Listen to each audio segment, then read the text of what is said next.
नमस्कार मित्रांनो बिग बॉसच्या घरामध्ये आता नवीन हंगामा चालू आहे आणि आता काय हंगामा झाला राकेश आणि रुचितामध्ये आणि रुचिताने राकेशवर काय आरोप लावले हे सगळं आपण पाहूया. त्याआधी माझ्या चॅनलला तुम्ही सबस्क्राईब करायला विसरू नका. तर मित्रांनो, बिग बॉसच्या घरामध्ये आता उर्वरित टास्क पूर्ण होणार आहे. तर आता राकेश आणि रुचिता हे दोघे वेगवेगळ्या टीममध्ये आहेत. तर इकडे राकेशला रुचिता जी आहे ती चिडवत असते आणि ते चिडवताना राकेश जो आहे तिला फालतू म्हणतो आणि फालतू म्हणल्यामुळे कुठे ना कुठे रुचिताला खूप चीड येते आणि ती राकेशच्या मागे हात धुवून लागते आणि तिचा आवाज वाढतो.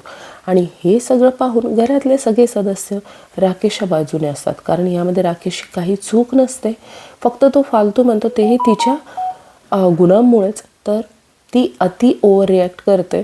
इवन अनुश्री पण रुचिताची साईड घेत नाही यावेळेला. तर आता नेमकं काय मॅटर झालं आहे ते पाहूया.